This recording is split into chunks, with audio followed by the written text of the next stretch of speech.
Hello student, कैसे हैं आप। आज हम आपको गणित में निर्देशांक ज्यामिति के बारे में बताएंगे। निर्देशांक ज्यामिति गणित की एक शाखा है जिसमें ज्यामिति का बीजगणित विधि से अध्ययन किया जाता है। आपको पता है यूपी बोर्ड ने इस चैप्टर से कितने अंक के क्वेश्चन पूछे हैं? 5 अंक का क्वेश्चन इस चैप्टर से निर्धारित किया गया है। और आपको ये भी पता होना चाहिए कि निर्देशांक ज्यामिति का परिचय किसने कराया। तो आप जानिए कि फ्रांस के एक गणितज्ञ थे जिनका नाम था रेने देकांते। रेने देकांते ने ही निर्देशांक ज्यामिति का परिचय लोगों से कराया। तो आइए देखते हैं इस संबंध में। सबसे पहले हम देखते हैं भुज और कोटि। एक्स अक्ष को हिंदी में भुज, वाई अक्ष को कोटि कहा जाता है।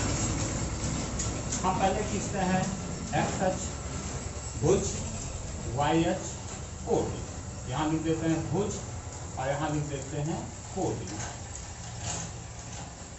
ये भुज है और कोटि है। जहां ये एक दूसरे को काटते हैं वो मूल बिंदु कहलाता है। ये आपका आया मूल बिंदु। इसके 4 खंड हो गए। ये आया आपका प्रथम चतुर्थांश,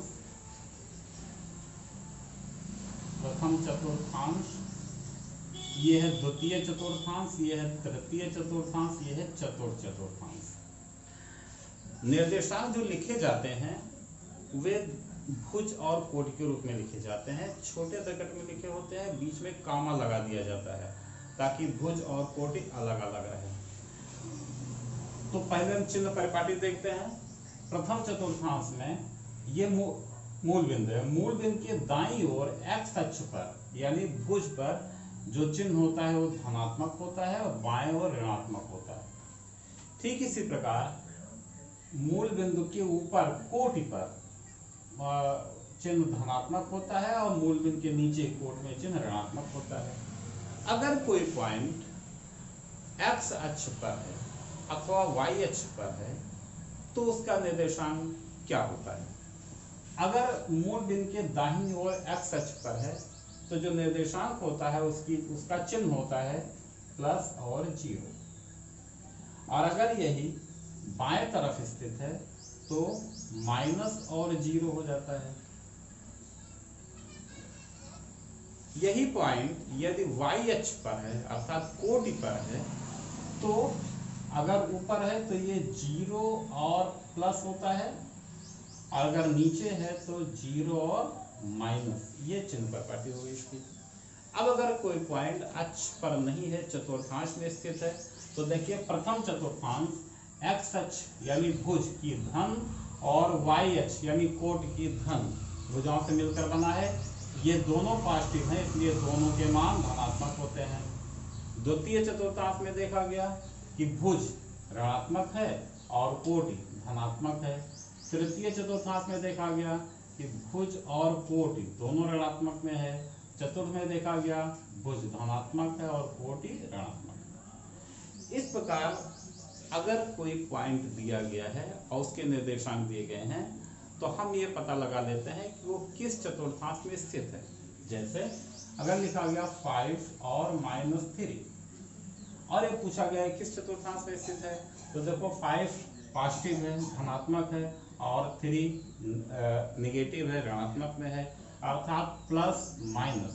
तो देखो प्लस और माइनस चतुर्थांश में है तो ये पॉइंट जो होगा वो चतुर्थांश में स्थित है। अब इसके बाद आपका आता है जो आप इस चैप्टर में पढ़ते हैं वो है दो बिंदुओं की बीच की दूरी। तो पहले दो बिंदुओं की बीच दूरी का हम सूत्र सिद्ध करेंगे। कैसे सूत्र सिद्ध किया जाता है देखिए। हम खींच लेते हैं, यह वाई अक्ष, यह एक्स अक्ष, यह मूल बिंदु है O और कोई 2 पॉइंट दिया गया है। 2 पॉइंट में A और B। मान लेते हैं बिंदु A के निर्देशांक x1 और y1 है और बिंदु B के निर्देशांक x2 और y2 है। हम A से x अक्ष पर लंब डाल देते हैं, इसका नाम लिख देते हैं M। चूंकि बिंदु A का निर्देशांक है x1 और y1 इसलिए OM की दूरी x1 होगी और AM की दूरी y1 होगी। ठीक इसी प्रकार बिंदु B के निर्देशांक माने गए हैं x2 और y2 इससे हम लंब डाल देते हैं, इसका नाम लिख लेते हैं n, और ये बिंदु B दिया ही गया था।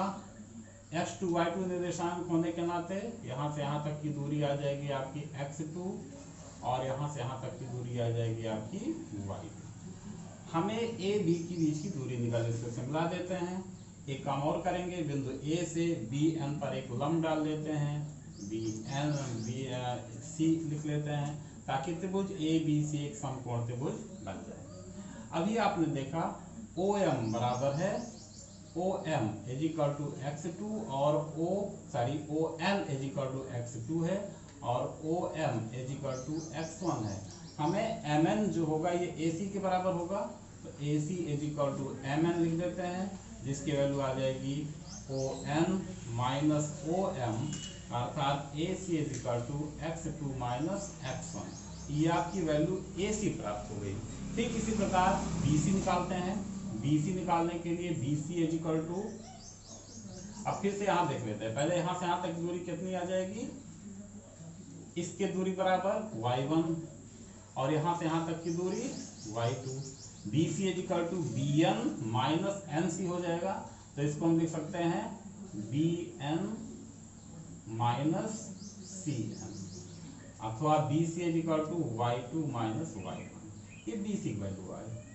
अब चूंकि त्रिभुज ABC में हमें AB की वैल्यू निकालनी है, और यह त्रिभुज ABC एक समकोण त्रिभुज हुआ है, चूंकि ACBN पर लंब डाला गया था, इसलिए यहाँ पे पाइथागोरस प्रमेय का इस्तेमाल होगा, जिसका होता है समकोण त्रिभुज के कर्ण पर बना वर्ग शेष दोनों भुजाओं पर बने वर्गों के योगफल के बराबर होता है। वह प्रमेय इसमें लगाते हैं, तो आ जाएगा AB square is equal to AC square plus BC square, या AB square is equal to value उठा कर रख देते हैं AC की वैल्यू x2 माइनस x1 का whole square plus y2 minus y1 का होल स्क्वायर, या AB square to under root s2 minus s1 का whole square plus y2 minus y1 का होल स्क्वायर।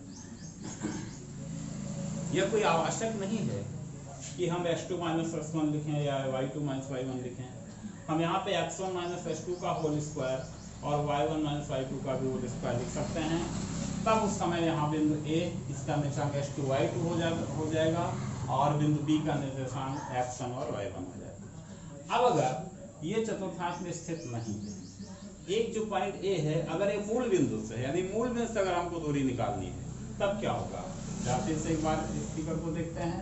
यदि हमको मूल बिंदु से दूरी निकालनी है, मूल बिंदु O है, A है, बिंदु A का निर्देशांक मान लेते हैं x और y, हमें OA की दूरी निकालनी है।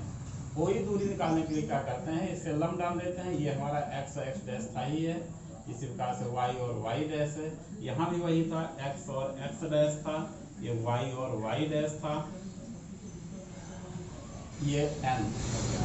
x और y निर्देशांक होने के लिए ON इज इक्वल टू आ जाएगा x और AN इज इक्वल टू हो जाएगा 1। यहाँ भी एक समकोण त्रिभुज बना OAN, इस OAN में OA square is equal to ON square plus AN square हो जाएगा, या OA स्क्वायर बराबर ON की वैल्यू है x square plus AN y की वैल्यू है, तो OA equal to under root x square plus y square, यानी भुज का वर्ग और कोटि का वर्ग, इन दोनों का योग, इसका वर्गमूल ले लेते हैं, तो हमें इन दोनों बिंदुओं के बीच की दूरी मिल जाती है। अब इसमें एक तीसरा पॉइंट है आपका कि बिंदुओं के संरेख होने का प्रतिबंध।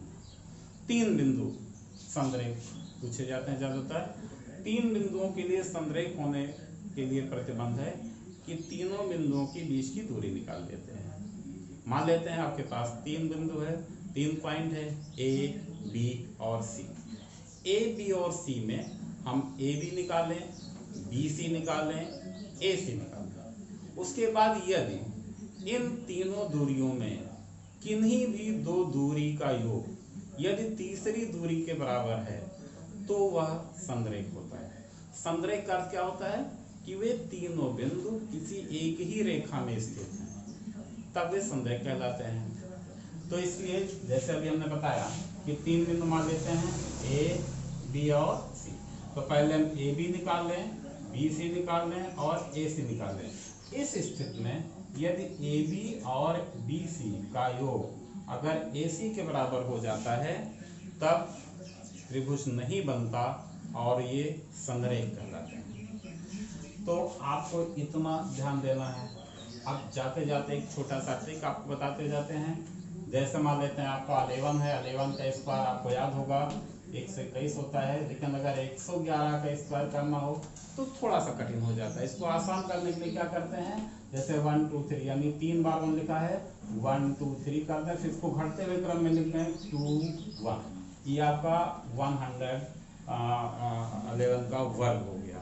या अगर आपको 1 1 1 1 4 बार इसका स्क्वायर करना है तो यहाँ भी देखो 1 2 3 4 बार 1 लिखा है, तो 1 2 3 4 3 2 1 ये आपका स्क्वायर आ जाएगा। इसी तरह कोई आवश्यक नहीं कि यही हो, चाहे जिसका वर्ग आप कर सकते हो। जैसे 1 1 1 1 1 1 का वर्ग करना है तो कितनी बार लिखा है 1 2 3 4 5 6, यानी 1 2 3 4 5 6, उसके बाद इसको घटते हुए क्रम में 5 4 3 2 1 ये आपको इसका स्क्वायर आ गया। है ना इंटरेस्टिंग।